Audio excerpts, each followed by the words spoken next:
Tsaka kakabahan din ako. Sinabihan na naman niya, huwag ka sumagot, huwag ka sumagot. Gusto mo pala eh. Gusto mo pala kapunan. Di sana, ikaw na lang nandiyan dyan, magpalit na lang kayong dalawa. Don't I answer. think right now she is. I make an objection, Your Honor. Ayun, no, don't answer. Sinasabihan niya, don't answer. Kasi napakaganda nung tanong ni ate. Ni Attorney Ferrer, ang ganda nung tanong niya. So kung halimbawa may krimen dito at at hindi natuloy yung krimen, yung intel is may krimen pero hindi natuloy yung krimen dahil dun sa intel. So ibig sabihin hindi na pwede yun. Hindi na yun hindi na yung mare-reimburse. Kasi simple-simple yung tanong, sabi nito ni Kapunan, wag mo sagutin. Wag ka sumagot. Pucha, alam kasi ni Kapunan, mahuhuli. Magaganon, mabibingwit ni attorney etong biik na to. Yun ang problema. Kaya ayan, bibi ko. Ayun, naku, mabuti na lang. Si JR Gamboa, mabuhay ka sa Amerika. Boss, di watching live sa trabaho. Bawal ang cellphone at headset sa loob ng data center. Pero naaaliw ako kapag nakikinig sa'yo. Itago mo. Lunukin mo yung headset. Yung headset, lagay mo lang dito. Yung headset, di ba, yung AirPods. Ilagay mo dito. Sa may malapit sa tenga mo, maririnig mo yan. Ganun ginagawa ko pag bawal. Asan na ba yung headset ko? Basta yung headset, i-shoot mo dito. Dito sa may malapit sa tenga dito. Maririnig mo yung vibration nun. Wag mo ipasok, baka mahuli yan. Mapupunta ka sa langit, JR Gamboa. Hayop na mga prosecutor to, mga ogag talaga. Yes, what's your objection, Counsel? Your Honor, the counsel is now asking a misleading question. She is mixing payment of rewards. Kung hindi ka nga hindi ka nga pinipilit. Hindi ka nga pinipigilan sa mga pagtatanong mo. Yung mga tanong mo pang abnormal eh. Paulit-ulit eh. Pang tanga nga yung mga tanong mo, hindi ka nga pinipigilan eh. Tapos ito nung pinipigilan mo. Kung gusto mo palang ikaw na lang na ikaw magtanong, hindi sana inuwi mo sa bahay mo yung babae na yan. Tapos mag-usap kayo 3 araw dire-diretso. Tanungin mo siya ng tanongin. Gusto mo ikaw lang pala magtanong eh. Kapunan parang na rin to eh, no? Tuyok na rin yung utak na ito eh. And payment for information, Your Honor. The list required by this witness is for payment of rewards. Precisely, payment of information is not disallowed. Now, counsel is saying payment of information is... may we ask her to reform? Is she referring to payment of rewards or payment for information? Because the information here is not disallowed. Again, It's not counsels. disallowed in the AOMs, Your Honor. Again, counsels, kindly address the Ayun. court or the presiding officer and not talk to each other directly. Miss Eileen, to abbreviate and save on the court's time. Miss Eileen, kapag kami nagbigay ng impormasyon, naghahanap ng threat, baka may threat sa Vice President, may nagbigay ng impormasyon, walang threat. Ligtas ang Vice President pag nagpunta siya dyan. Hindi magka-classify yun na pwedeng bigyan ng reward at success. Hindi naman kailangan, di ba? Sanay tayo sa reward na nakatakip yung mukha, di ba? Tinuro kung saan nagtatago yung akusado. Di ba? Nakatakip mo ka, iba pangalan. Ganun talaga kapag Intel operative. Putsang hindi nyo maintindihan yun. Tanga kayo. Saan kayo pinanganak? Saan kayo pinanganak? Sa ibabaw ng puno? Hindi nyo alam yan. Tangina nyo sa kuweba kayo nakatira. Hindi nyo alam na pag Intel operatives, wala talaga resibo yan. Pag Intel operatives, nakatakip ang mukha niyan. Pag Intel operatives, walang pangalan niya. Ang pangalan nga nung di ba, Ador Mawanay. Ganun yung mga pangalan, di ba? Rosebud. Di ba, ganun yung mga pangalan ng mga kalaban ni Lacson dati, si Rosebud alias Mary Jane. Ganun yung mga pangalan kung di ba kayo mga ulul. So ito nililinaw ni Cheese. Sabi ko nga sa inyo, si Cheese buti na lang talaga eh. Kasi yung testigo, pwede niyang i-delay yung sagot niya dun sa abogado kasi nga mahuhuli siya. Dito kay Cheese, di siya pwedeng makapag-inarte. Kahit si Kapunan, hindi pwedeng makapag-inarte kay Cheese. Judge yan eh. So yan, ito yung mga tanong niya. Tinuro kung saan nagtatago kung sino man. Yun, reward. Pero wala bang reward kapag sinabing, okay, magpunta dyan. Walang problema. Wala kayong kailangan alalahanin. Is that information or can that also be reward? Magpo-fall po siya sa information. So, saan kailan lang magiging reward yun kapag kami naturo? Opo, kasi yung proof of success. Utang ina niyan. Papaano nga kung nagturo siya, halimbawa, yung unang area na pinuntahan niya dito.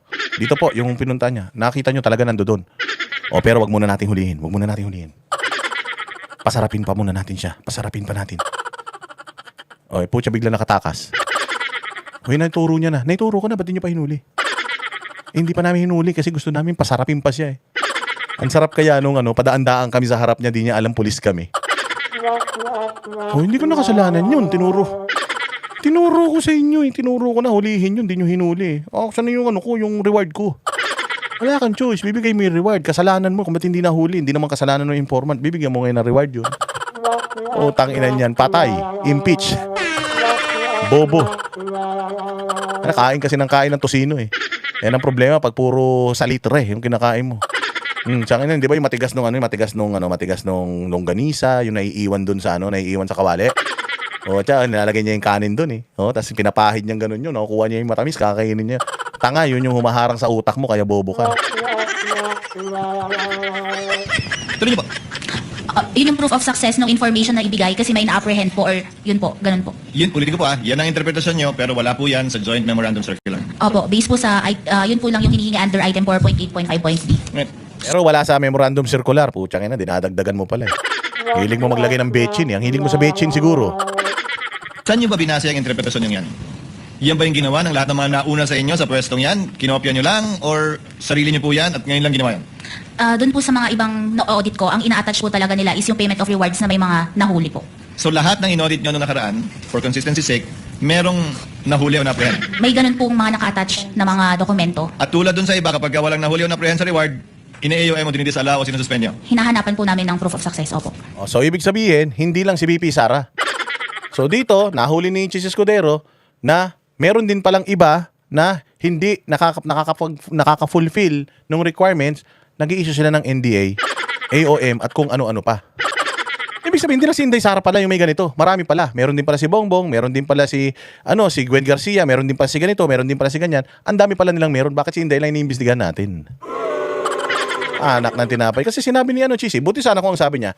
So, ang ibig niyong sabihin, yung mga dati niyong iniimbestigahan, kompleto lahat na requirements. Opo.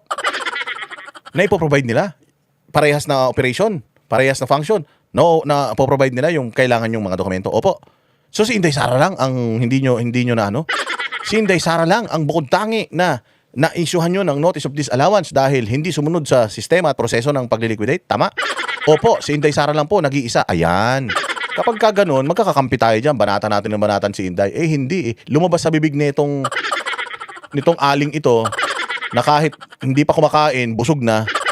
Mukha ng busog. Pucha yan, lumabas sa kanya eh na pagka hindi po kami nakakatanggap ng ganun, nag-i-issue din kami. Therefore, sa iba, nag-i-issue sila. So, hindi lang si Inday may issue.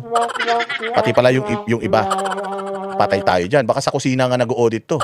Oo, Bendo King official. Baka totoo yung sinasabi mo na sa kusina nag-audit to, hindi sa Office of the Vice President. Ang galing mag-audit nito. Sa sobrang galing mag-audit nito, pucha, alam niya yung bilang ng tosino. Oo, alam niya yun. Pag bumili siya ng tosino ngayon, niluto niya yun, bibilangin niya yun. Yung susunod na bili niya ng Pampangas, best. Pag ginano niya yung binuhos niya, kulang ng 3, pucha, magre-reklamo yan, notice of disallowance. Kailangan pantay-pantay. Yung hotdog, kailangan kung 20 yung laman ng una, yung bibili niya 20. Pag 19 lang yung laman nun, pucha, notice of disallowance ka. O, masama nito, bibili ng longganisa to sa bibili ng longganisa sa palengke yan, dyan sa Qmart, sarap pa naman longganisa dyan. O, 1 kilo po, te. Alam niya yun, walang 1 kilo yan, te, kulang ng 3. Hindi po yan sa bilog binibilang sa timbang. Hindi, ate. Sa bilog. Notice of disallowance ka. Dapat 18 bilog yan, 15 lang yan. 15 bilog nga lang to, ate, kasi nga, yung timbang malalaki yung bilog. Hindi. Kulang ng 3 yan, 18 dapat yan. Notice of disallowance. Putang na. Kung ganyan ka, gunggong yung kausap mo, hindi marunong umintindi, putya, kahit anong liquidate mo. Kahit na mag-liquidate pa nun si Jesus, hindi tatanggapin ng ogag na ito kasi nga sarado utak. Parang dilawan. Na may nahuli yan. Opo. To prove consistency on your part. But do you have any knowledge na yung mga predecessor mo, yan din yung standard na ginamit? Pare-pareho po kami na based sa joint circular po ang aming basis ng audit. Pero wala nga dun eh. So interpretasyon mo, yan at yan din. Tayo eh. Pinipilit mo na ito, wala nga doon. Wala sa listahan. Putsang ina, yung bingo hanggang 75 lang. Putsang ina, 76 ka na 76. Puro na ako, 76 na lang bingo na. Gago, hindi ka bibingo kahit maghapon ka dyan. Hanggang 75 lang yung bingo eh. Walang 76. Ang inang kulit mo.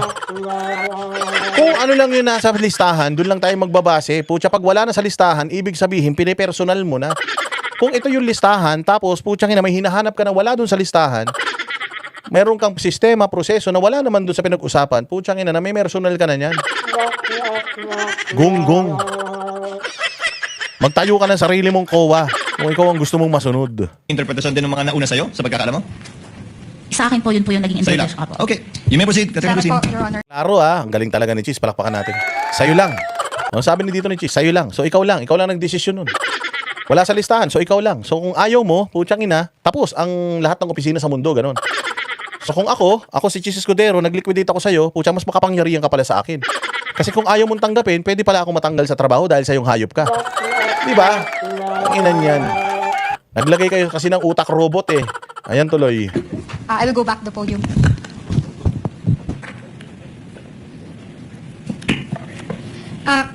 After nung Umalis na si Attorney Perez sa tabi. Putyang ina, panay daw ang lunok eh. Baka daw kainin siya eh. Sama ng tingin mo sa akin ha. Ang sama ng tingin sa akin ni Attorney Pereira. Late pa naman na tao ni Attorney Pereira. Kaya siyang kainin nito ni ni COA eh. after nung na-evaluate niyo po yung mga responses po no ng OVP and including the DepEd of course no. Nag-issue po kayo, okay, sa OVP muna tayo. Nag-issue po kayo ng notice of suspension. We're referring to the office of the Vice President. Opo, yung sa fourth quarter. Ang nag-issue pa po nun is si Hindi, ang tanong ko for the year 2023 first to third quarter, may notice of suspension mo ba na na-issue? Wala po. Okay. Okay, punta tayo dun sa fourth quarter ng 2022. Sige, dun muna tayo. Balik tayo. Kasi hindi naman kayo nag-issue ng AOM dun sa fourth quarter po, di ba po? Ng 2022? Hindi po. Oo, sige. So, dun na tayo sa notice of suspension kasi naabutan nyo na ho yun, di ba po? Opo, tama po. Okay. So, dun sa fourth quarter ng 2022, no? Nag-issue kayo ng notice of suspension dated December 13, 2023. Tama po ba? Opo, tama po. Okay.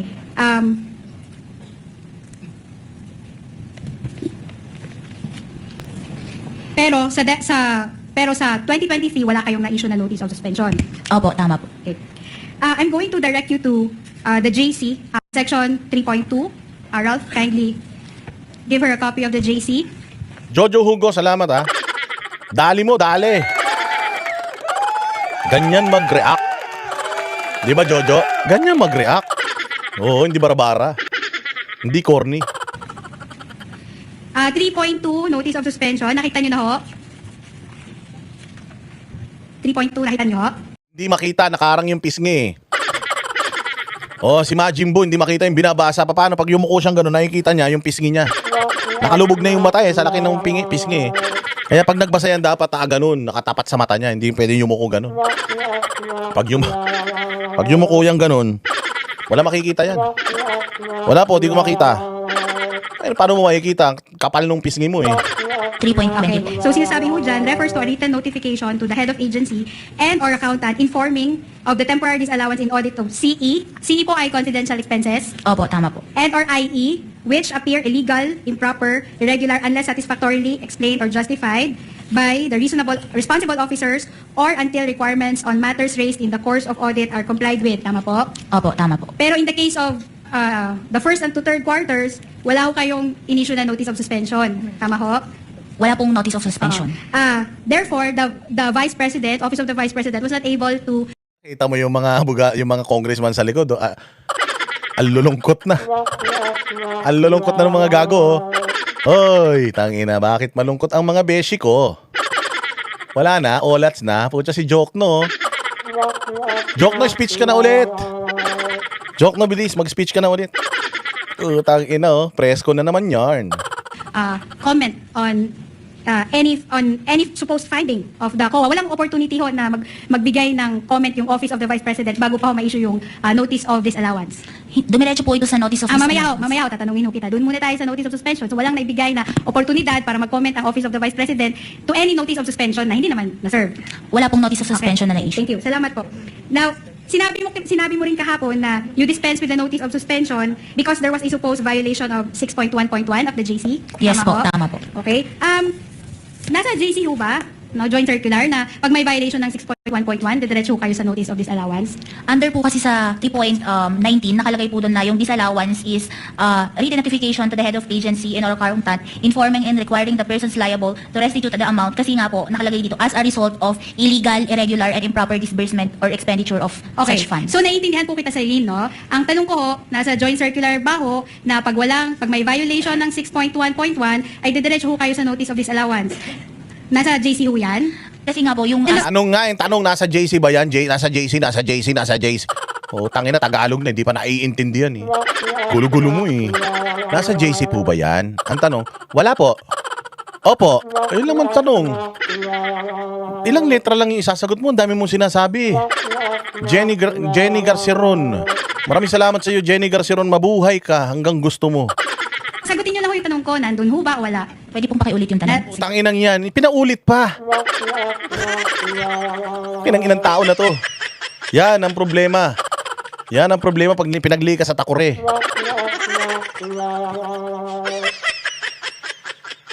Sumasagot na siya kanina eh. So alam niyo na yung tanong.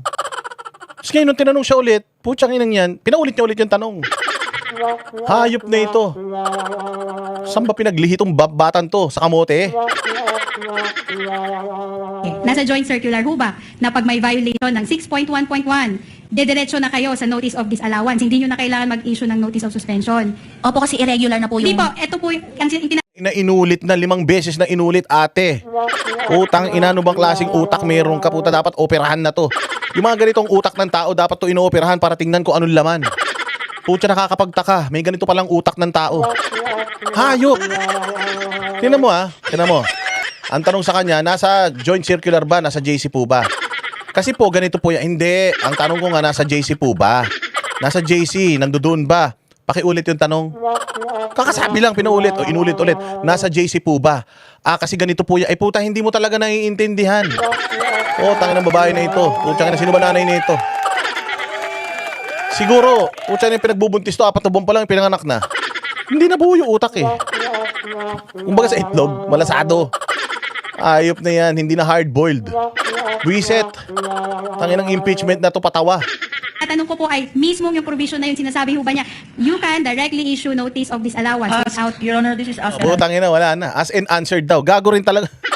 Putang ina, si Kapunan, sumingit na as in answered. Ano as in answered? Paulit nga siya ng paulit ng tanong. Hindi nga siya sinasagot. Hindi ba? Sabi nga paulit ng tanong. Hindi nga masagot. Pucha, kaya nga pinapaulit yung tanong. Tapos sumabat naman to si Gurang. As in answered. Po, okay ng ina nyo.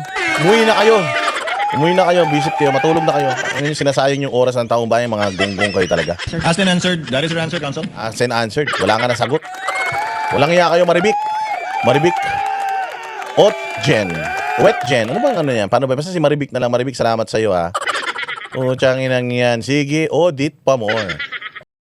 Kami ang boses ng masa, hindi natatakot.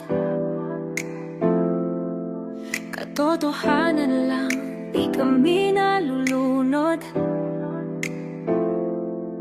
Walang bahid ng sismis, lahat ay totoo.